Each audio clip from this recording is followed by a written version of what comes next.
The Vanishing Farmer of Miller's Field. In rural towns, disappearances are never forgotten. They linger in whispers, twisted into warnings repeated through generations. But the disappearance of Thomas Miller, a 54-year-old farmer, wasn't just another story. It became something locales refused to speak of after dark because the night he vanished, something else moved in the fields, something no one could explain. Thomas had lived on that land his entire life. His father had farmed it before him and his grandfather before that, long before tractors had arrived. The farm sat at the edge of a narrow dirt road, bordered by corn taller than any man. Outsiders thought the countryside was peaceful, but those who lived there knew better. At night, the silence wasn't comforting. It felt like it was watching you. The wind weaving through the stalks sounded almost like fingers brushing against fabric.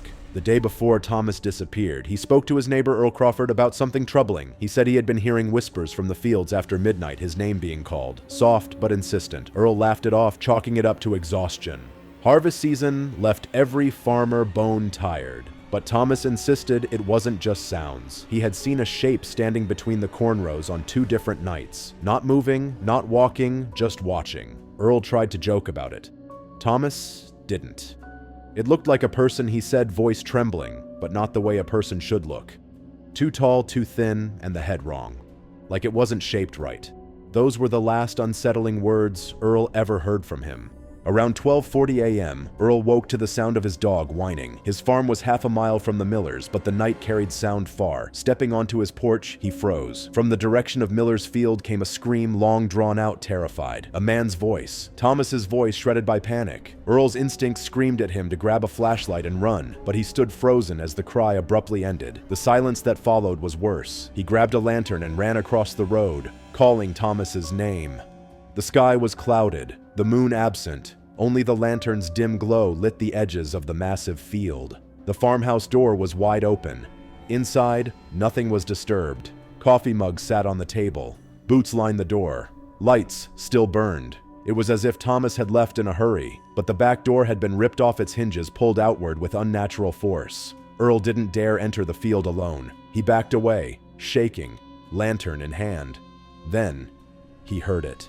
From somewhere deep in the cornfield came a soft, dragging sound, something heavy moving slowly, impossibly, between the stalks. Wrong. Earl ran home and called the sheriff.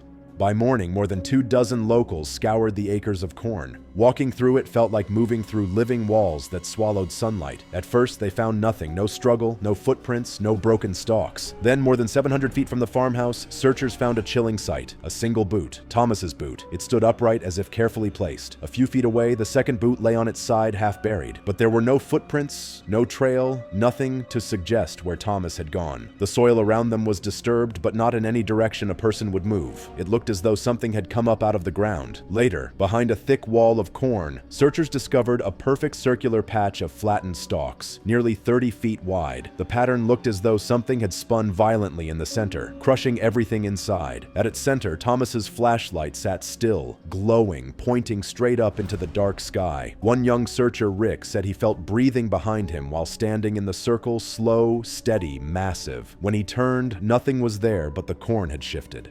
By nightfall, the sheriff called off the search. No one wanted to remain in the field after dark. State police, dogs, and helicopters scoured the area, but no trace of Thomas was ever found. No clothing, no blood, no remains, nothing. It was as if the field had swallowed him whole. But the strange reports didn't end. A week later, Earl heard whispering in his own barn. A neighbor claimed to see a tall, thin figure standing on the dirt road at 2 a.m., staring toward Miller's field. When he blinked, it vanished. Livestock refused to graze near the field. Dogs barked at nothing. And on 3 separate nights, locals claimed to hear a man screaming again, though when they checked, the field was empty. Within 2 months, the Miller farm was abandoned. Grass overtook the property, the farmhouse sagging under time and neglect. But locals still swear the field isn't empty. Some say Thomas's voice can still be heard calling for help at midnight. Others believe something else calls your name now, something tall, something patient, something watching. On quiet nights when the wind dies, the stalks sway as though footsteps move slowly through the corn, circling the missing farmer's field, waiting hungry for the next person who wanders too close.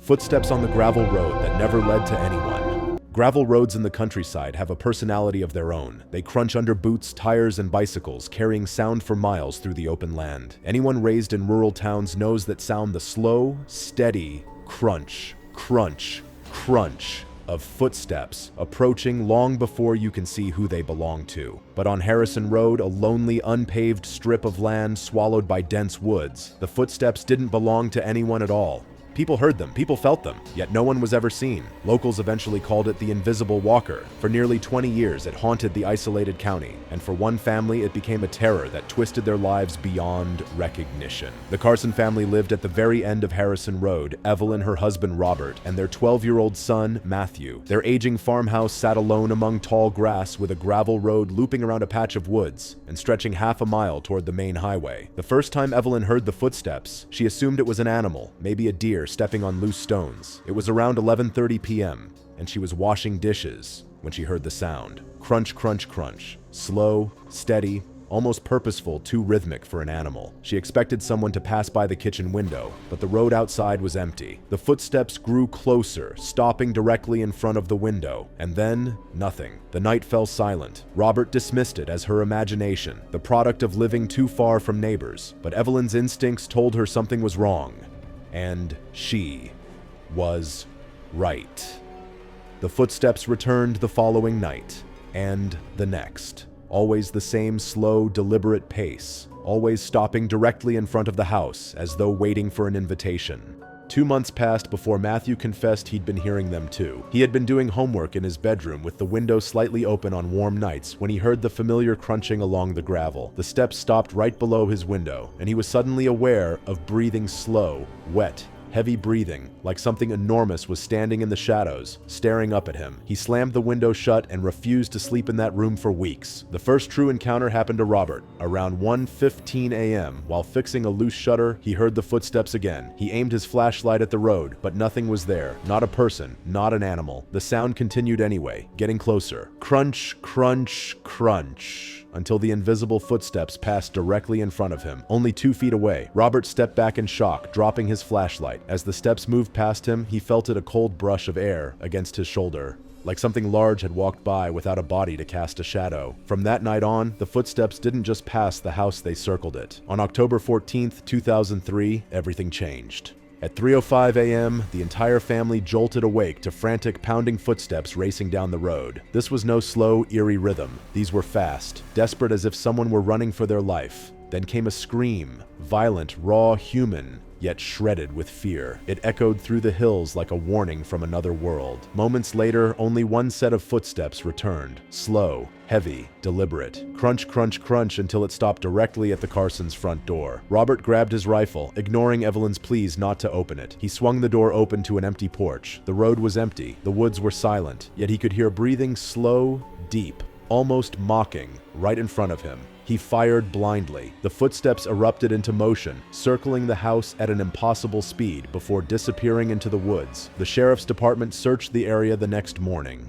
3 miles from the Carsons' house, they found an abandoned car with the keys still in the ignition and the driver's door wide open. Gravel around the vehicle showed frantic running footprints. Beside them were prints that didn't match any known animal, deep, elongated impressions, spaced too far apart for human stride, as though something with long limbs had followed. 3 sets of footprints ran into the woods. Only one returned. The missing man was never found. Soon other families began reporting footsteps near their properties, slow pacing around barns, tapping on car doors, breathing in the trees behind them. A postal worker quit after footsteps matched the pace of his truck for an entire mile. Dogs refused to go near Harrison Road, and livestock began avoiding the pasture closest to it. It was as if something had claimed that road, something patient, watchful, and disturbingly intelligent. 2 years later, the Carsons packed up and left without warning, abandoning the house that had been in Robert's family for generations. They never spoke of it again, but the footsteps didn't stop. Neighbors often heard them at night, steady, slow crunches along the gravel, stopping in front of the empty house, as though waiting for the door to open. Some said it stayed there longer after the family left, as if confused by their absence or searching for someone else. Today, Harrison Road still exists, though locals avoid it after sunset. Stray travelers occasionally report footsteps right behind their cars, pacing beside their windows, or following them if they walk alone. A paranormal team once tried to investigate but fled before midnight,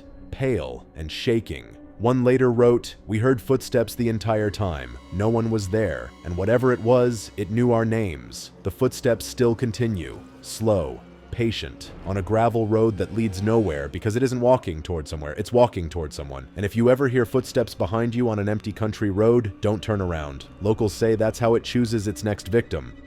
The old barn lights that flickered after midnight. For most people, a light flickering after midnight is nothing more than bad wiring. But in the countryside where houses sit miles apart, where the darkness feels older than the land itself, and where barns often outlive their owners, flickering lights can mean something else. Something watching, something waiting. In the case of the abandoned Hargrove barn, the lights that began flickering after midnight marked the start of a haunting that would terrorize a small, rural community. The Hargrove family once owned nearly 50 acres of farmland at the edge of an isolated county line. Their old barn stood at the far corner of the property, half swallowed by tall grass, its walls warped and roof sagging. It hadn't been used in over 20 years. When Mr. and Mrs. Hargrove died, their son moved away, leaving the barn to rot. For 2 decades, it stayed dark. No activity, no animals, no electricity. Then, on June 11th, 2014, everything changed. A group of teenagers driving home late at night reported seeing a bright light flickering from inside the abandoned barn. At first, they thought someone was squatting there, but the barn had no power. The wires were gone, and the fuse box had been ripped out years before. How then were the lights turning on? The sheriff brushed it off as kids playing pranks, but the lights kept flickering every night, always after midnight. The man who lived closest to the barn was William Archer, a retired mechanic who owned a farmhouse about half a mile away. Practical, grounded, and not easily frightened, William's perception of the world changed the night he saw the lights himself. At 2:17 a.m., his dog Duke's whining roused him. Stepping outside to investigate, he froze. The barn, dark, dead, forgotten, was glowing. Not steadily, but flickering violently as if a single bulb struggled to stay alive. On, off, on, off. A rapid, unnatural rhythm. Then William saw movement inside the barn. A shadow. Tall, thin, swaying between the flashes of light. He told himself it must be kids, but his instincts, honed over decades of working alone in dark garages, screamed that something was terribly wrong. The next morning, William walked to the barn. The warm sunlight did nothing to ease his unease. The closer he got, the heavier the air felt. The barn door was cracked open. Dust coated every surface. Cobwebs hung from the rafters, and rusted tools lay scattered from years of abandonment. The strangest part was the light bulb hanging from the ceiling. Brand new, not dusty, not rusted, installed recently, yet no electricity had been restored. When William touched it, the bulb was ice cold. He left immediately. The flickering continued for 10 nights. Every night at exactly 12:03 a.m., the barn lights would flash in a precise sequence. 3 short flickers, 2 long, 1 short, pause, repeat. William recorded the pattern on his camcorder and showed it to Sheriff Donnelly, who refused to get involved in ghost nonsense. That same night, however, the sheriff saw the lights while driving home. By morning, 3 patrol cars were stationed outside the barn. Deputies searched at dawn, but found nothing. No footprints, no wires, no signs of trespassing. Yet the bulb in the ceiling had changed. It was older, cracked, burnt out, but had still been flashing all night. The real horror came on June 26th. William couldn't sleep. Duke paced and growled low in his throat. The air felt charged, heavy with a storm yet to arrive. At 12:03 a.m., the barn lights ignited again. They didn't just flicker, they glowed brighter, blindingly bright, then went out entirely. 5 seconds later, William's porch light flickered in the same exact pattern as the barn. 3 short, 2 long, 1 short. Duke barked furiously. Something was approaching. William stepped outside with his flashlight. The cold hit him like winter. His beam flickered violently, then died completely, but the barn lights flared on again. Inside, a figure stood silhouetted by the flickering glow. This time, it moved jerky, unnatural, almost gliding toward him. With each flicker, it drew closer. 10 feet away now. Tall spine, bent limbs, impossibly long, head twisted at an inhuman angle. Its mouth hung open, and then, as suddenly as it appeared, it vanished. William felt breath on the back of his neck. He turned. Nothing. He slammed and locked the door. The barn lights went out instantly. The next morning, William packed his belongings and left the property, never to return. The sheriff refused further investigation, dismissing it as kids messing with old equipment, but locals knew better. Within a year, 3 more families moved away from that road. All reported lights turning on by themselves, flickering patterns at midnight, shadows moving inside the barn, whispers near windows, and cold breath in their hallways. The Hargrove barn was eventually torn down, but even after it was gone, the lights continued to flicker on the empty patch of dirt where it once stood, always at 12:03 a.m. in the same pattern. 3 short, 2 long, 1 short. Some say it's Morse code. Some say it's a warning. Others believe it's something calling out, searching for another place to inhabit, another building to haunt, another person to follow home. Locals swear that on moonless nights, if you stand on the old Hargrove property, you can still see a faint glow rising from the earth, as if the barn never left, as if something inside it is still trying to come back. The woman crying by the rice field at 3 a.m.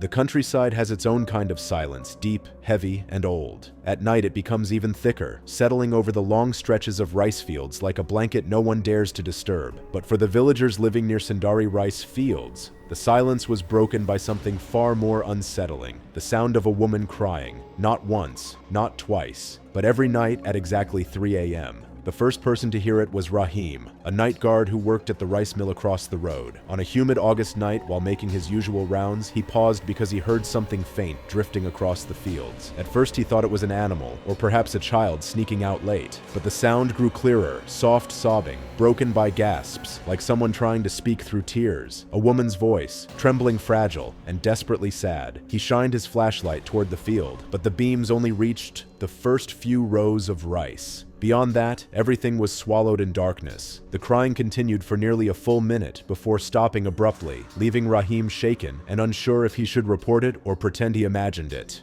The next night, the crying returned. Louder, closer. This time Rahim's co-worker heard it too, and both men stood frozen by the mill's gate as the sound drifted across the waterlogged field. They described it later as the kind of crying that makes your bones cold, the type of grief that doesn't sound human anymore. After that second night, they refused to patrol alone. Word spread quickly, and soon villagers living near the road heard it as well.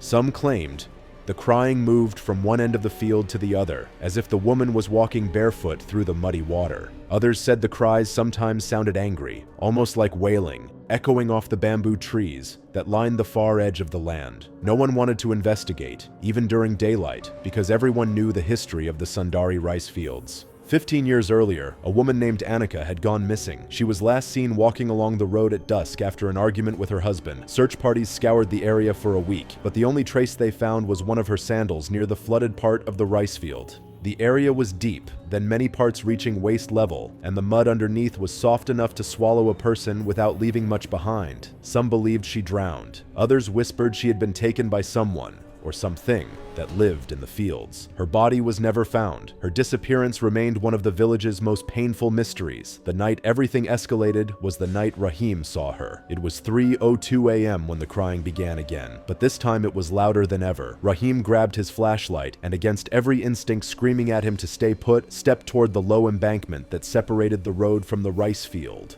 The moon was bright enough to paint the field in silver light, and that was when he saw a shape crouched in the shallow water. A woman, long black hair dripping against her shoulders, a thin white sari clinging to her body as if she had just crawled out from under the earth. Her head was bowed, her hands were covering her face, and she was crying loud, wrenching sobs that didn't match any living person's voice. Rahim wanted to call out to her, to ask if she needed help, but fear held his throat tight. When he finally whispered, "Miss, are you all right?" the crying stopped instantly. The woman slowly lowered her hands, then turned her head toward him. Her face was wrong, sunken, gray, waterlogged, eyes swollen and dark as if she had drowned hours ago. Mud dripped from her mouth, and long strands of weed hung from her hair, like something that had been lying underwater for far too long. She stood up without bending her knees, rising in one stiff, unnatural motion. The water around her didn't ripple. She simply lifted out of it like she weighed nothing at all. For a moment, Rahim couldn't breathe. Then she took a step toward him, her feet not breaking the surface of the water, moving as if the field was solid ground beneath her. Rahim ran. He didn't stop until he reached the mill's office, slamming the door behind him and locking it. Through the small window, he could still hear her crying, closer,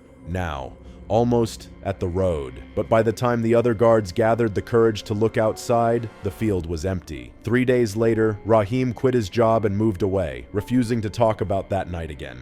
But the crying hasn't stopped. Every night at 3 a.m., the villagers still hear it drifting through the fields, sometimes far, sometimes frighteningly close. Some say the spirit of Annika still wanders, searching for the way home. Others believe she wasn't lost, but lured, and whatever took her is still out there, waiting in the flooded fields for someone else to answer her cries.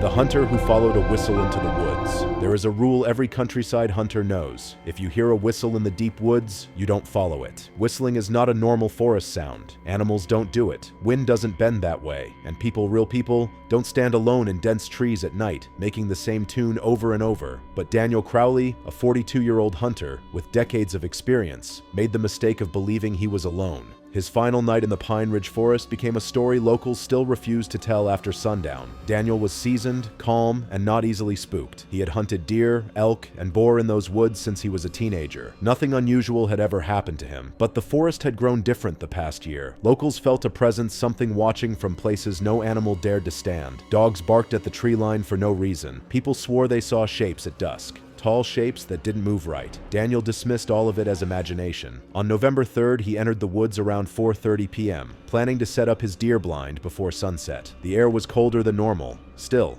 almost stale. All wildlife seemed to be hiding. Even the usual bird calls were gone. When he reached his spot near an old fallen oak, he noticed something strange, a set of footprints leading deeper into the trees. They were human footprints. Bare feet, no shoe marks, no boot treads, just long, narrow imprints pressed deep into the soil, like someone had been walking with enormous weight. He crouched to inspect them, frowning. Whoever made them wasn't normal. Each foot was nearly 14 inches long. He assumed it was some prank by teenagers or a trick of the mud. As he set up his blind, the forest around him grew unnervingly silent. The type of silence that feels heavy, like the world is holding its breath. That was when he heard the first whistle. A long, slow, rising tune. Fweet fwee fwet. It echoed through the trees, soft but crystal clear. Daniel froze. No hunter whistles, no camper whistles. No one hikes those woods after dark. He listened again. Another whistle came, same tune, same rhythm, closer this time. He raised his rifle, scanning the tree line. A human silhouette appeared between two pines, tall, unmoving. Daniel called out,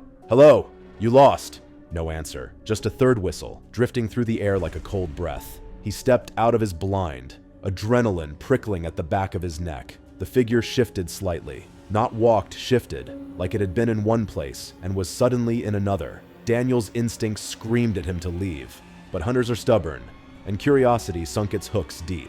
He walked toward the sound. As he moved deeper, the forest changed. The trees stood unnaturally straight, forming a narrow corridor of shadows. The ground softened under his boots, and the air filled with a faint metallic smell. He heard the whistle again, but this time it wasn't ahead of him, it was above him. He looked up. Nothing. The canopy was too thick. Suddenly, a branch snapped behind him. He turned fast. Rifle raised.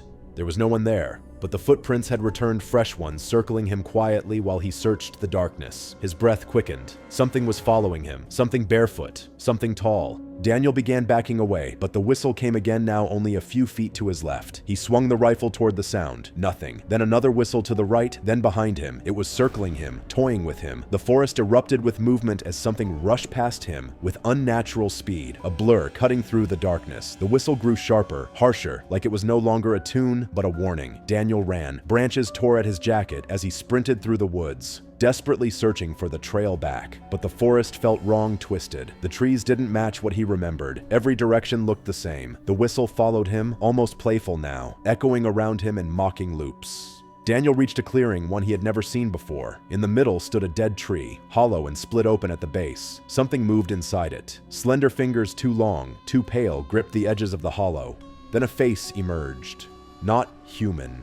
Not animal.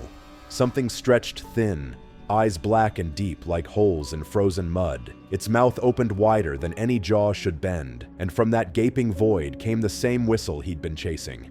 Daniel screamed and fired, but the figure vanished, dissolving into the shadows like mist under a flame. The whistle erupted all around him in response, dozens of overlapping tones, as if the forest itself were mocking him. The next morning, search teams found Daniel's rifle, backpack, and hat. They never found him, but the footprints stayed circling the fallen oak where he was last seen. And now hunters swear that on quiet nights, deep in Pine Ridge Forest, you can still hear a whistle drifting through the trees. If you follow it, you don't return. The abandoned farmhouse, with a locked room still warm, The farmhouse on Larkspur Road had been abandoned for nearly 15 years. Everyone in the countryside knew it, everyone avoided it, and no one had a reason to go near it anymore. The roof sagged, the windows were boarded, and the yard had grown wild with weeds. But the strangest thing about the old Birchwood farmhouse wasn't its decay. It was the locked room on the second floor. According to anyone who had dared step inside, it remained warm, as if someone still lived there. The house had once belonged to the Devlin family, a quiet couple with one daughter, Amelia. They lived peacefully on the property until tragedy struck in 2009. Mr. Devlin was found dead in the barn. A week later, Mrs. Devlin disappeared without a trace, and Amelia simply stopped going to school. Neighbors assumed she had been taken by relatives, but no one ever confirmed it. From that moment on, the house stayed empty. Years later, it became a dare for local teenagers. Whispered stories around bonfires told of the warm, locked room upstairs. Most were too scared to enter, but a few claimed they had ventured inside. What they described was always the same. The house was cold, freezing cold, except for that one locked door at the end of the upstairs hallway. Standing outside it, they could feel warmth radiating from the cracks in the wood, slow and steady, as if the air itself were alive. There was no electricity, no gas, no fireplace, and yet the warmth persisted, impossible and unnatural. The rumors drew the attention of Mark Hollis, a volunteer firefighter and amateur urban explorer who loved debunking haunted places. One chilly evening, he decided to investigate for himself. The house felt wrong immediately. The air was thick, stale, freezing enough that he could see his breath. Mark moved from room to room, flashlight illuminating peeling wallpaper and collapsed furniture. Everything was cold, dead, untouched, until he reached the hallway upstairs. The temperature changed instantly. Warmth began to spread, faint at first, then intensifying, like stepping toward a bonfire. Mark's heart pounded as he approached the door at the end of the hall, old wooden, scarred with scratches as if clawed from the inside. It radiated heat that felt alive. He pressed his hand to it. Warm. Too warm. He tried the handle locked. Leaning his ear against the wood, he listened. For a moment, there was only silence. Then he heard it. Soft movement, shifting inside, brushing against the floor. Something alive. The warmth surged, pulsing through the floorboards, the air, even his spine. Mark should have left. He didn't. Instead, he forced the door open with a small pry bar from his backpack. The lock snapped. The door swung inward.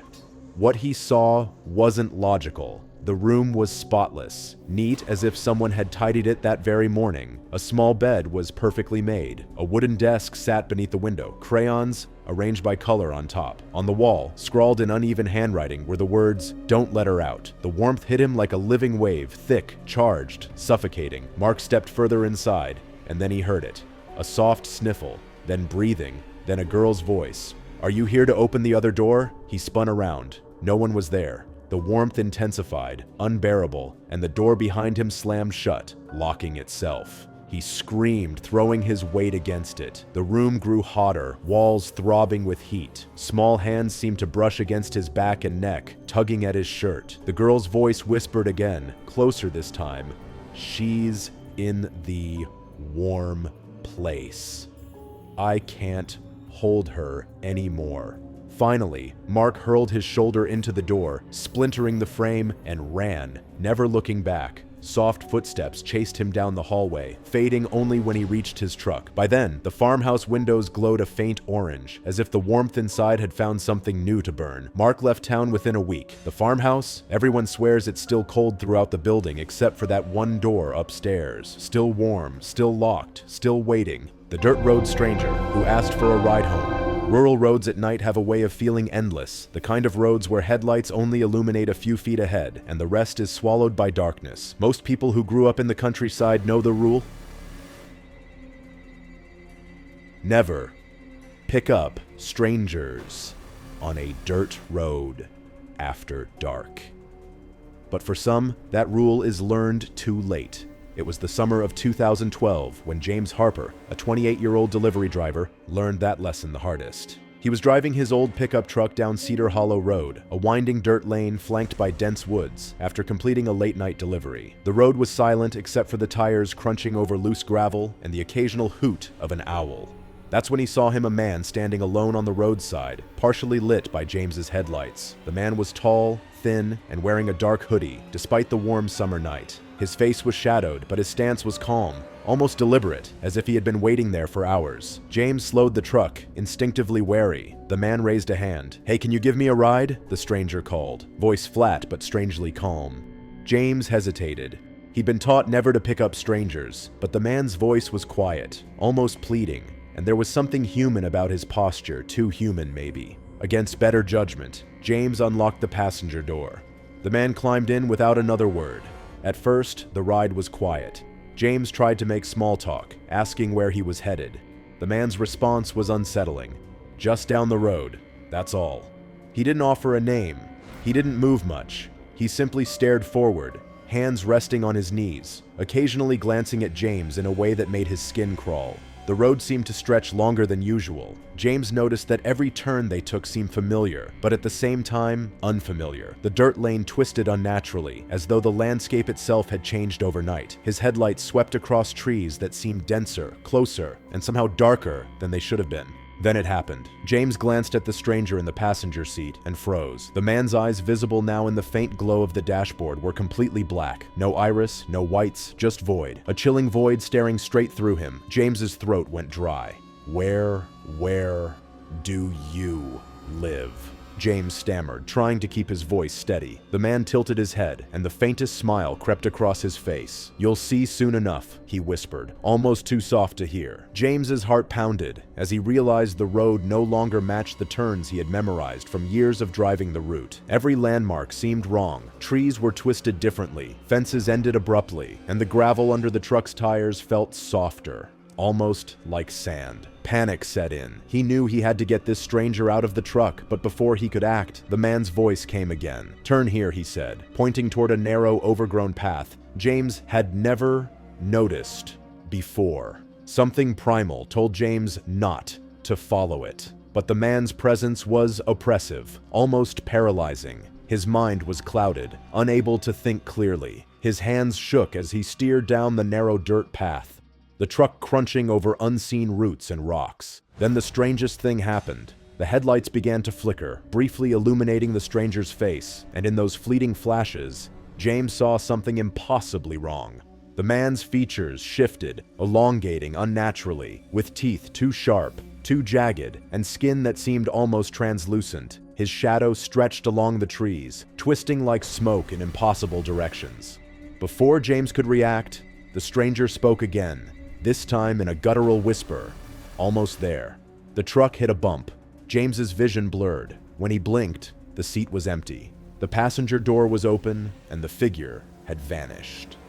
The dirt path ahead ended abruptly at a dense forest, the kind no vehicle could traverse. James swerved, heart racing, and drove back the way he came. When he finally reached the main road, his hands were shaking and sweat poured down his face. He called the sheriff and reported the incident. When deputies investigated the area where he picked up the stranger, there was no sign of anyone ever being there, no footprints, no tire marks, nothing except the slightly disturbed gravel where James had stopped his truck. Locals later told him stories of a dirt road spirit, an entity said to appear at night, asking for a ride, only to vanish into thin air or lead drivers into the woods, never to be seen again. Some claimed it was a man who had died decades ago on that road, cursed to wander, while others believed it was something far older, a being that preyed on rural travelers alone after dark. James never drove Cedar Hollow Road at night again, and he warned everyone he knew, never pick up strangers on deserted country roads, because sometimes the person you see isn't a person at all, and getting in their car might be the last mistake you ever make. If you enjoyed this story, don't forget to like. Comment what you would do if you were in Mark's shoes, and subscribe for more chilling tales from the countryside. And remember, some doors are meant to stay closed. Would you dare step inside that warm room? Let us know in the comments if you dare.